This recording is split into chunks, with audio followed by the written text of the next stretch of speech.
A waitress says to a stranger, "Sir, my mother had a ring just like yours."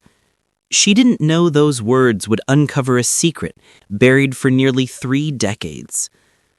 What if a simple comment in a small roadside diner became the spark that rewrote 2 lives forever?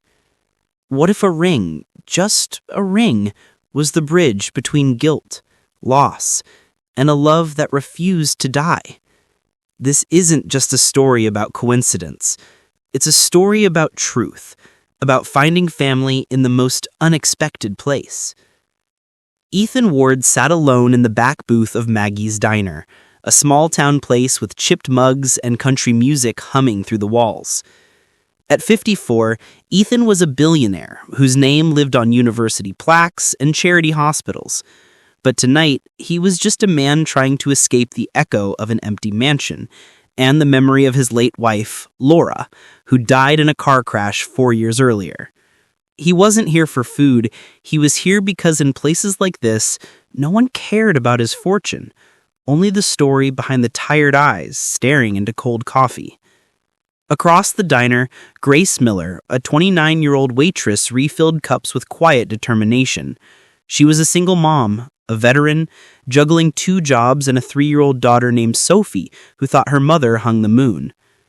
Around Grace's neck hung a small silver ring on a chain, her only keepsake from her mother, Helen, who died of addiction years ago. The ring was etched with a delicate ivy pattern, one she'd traced with her fingers 1,000 times, wondering who her mother had once been before the darkness took her.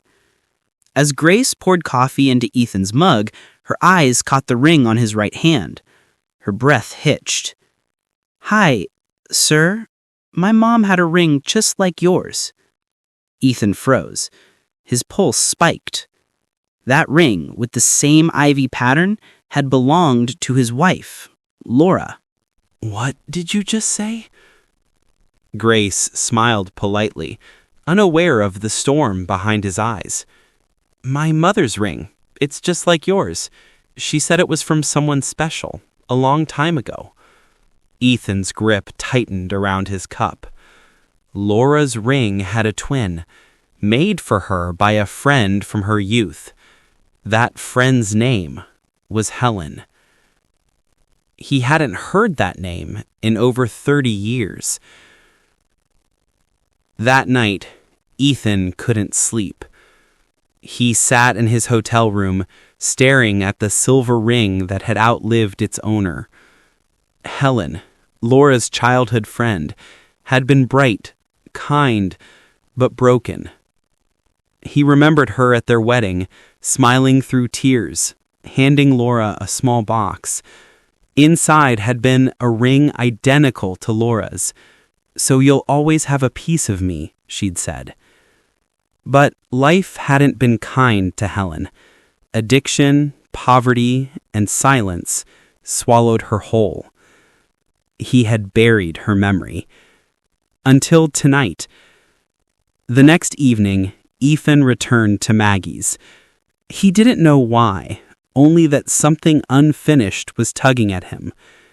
Grace noticed him right away. "Back again?" she smiled softly, setting down his coffee. "Couldn't stay away. That ring, it's been on my mind." Her hand went to the chain around her neck. "It's all I have left of her," Grace whispered. "She wasn't perfect, but she tried. I wish I'd known more about her." Ethan leaned forward. "Tell me about her." Grace told him everything. Her mother had once been a singer, the kind who could make a whole room fall silent. But addiction stole that light. One day, when Grace was 16, she came home to find her mother gone, and only the ring and a note left behind. "I'm sorry, G. Keep this safe." Ethan's chest ached. He saw in Grace the same resilience Laura had carried, the same pain hidden beneath strength. But there was something else, a whisper of truth he couldn't ignore. Over the next week, Ethan returned again and again. Their conversations deepened. Then, one quiet night, he asked, "When was your mother born, Grace?" 1969. Why? Ethan's heart stumbled. The timeline fit too perfectly. Laura and Helen. The same years, the same ring, the same connection. He hired a private investigator, and when the file came back, his world stopped. Inside was a letter, dated 1996, from Helen to Laura. "I'm pregnant, Laura. It's his. I can't tell him. He's your husband now. Please forgive me." Ethan sat alone, the letter trembling in his hands. Grace wasn't just a waitress. She was his daughter. The next night, he told her everything. About Laura, about Helen, about the secret that had been buried for decades. Grace went pale. Her hands shook. "You're saying you're my father?" He nodded, tears in his eyes. "I didn't know, Grace. I swear I didn't know." She stood silently, then turned and walked out. And he let her, because some truths need time to breathe. Weeks passed.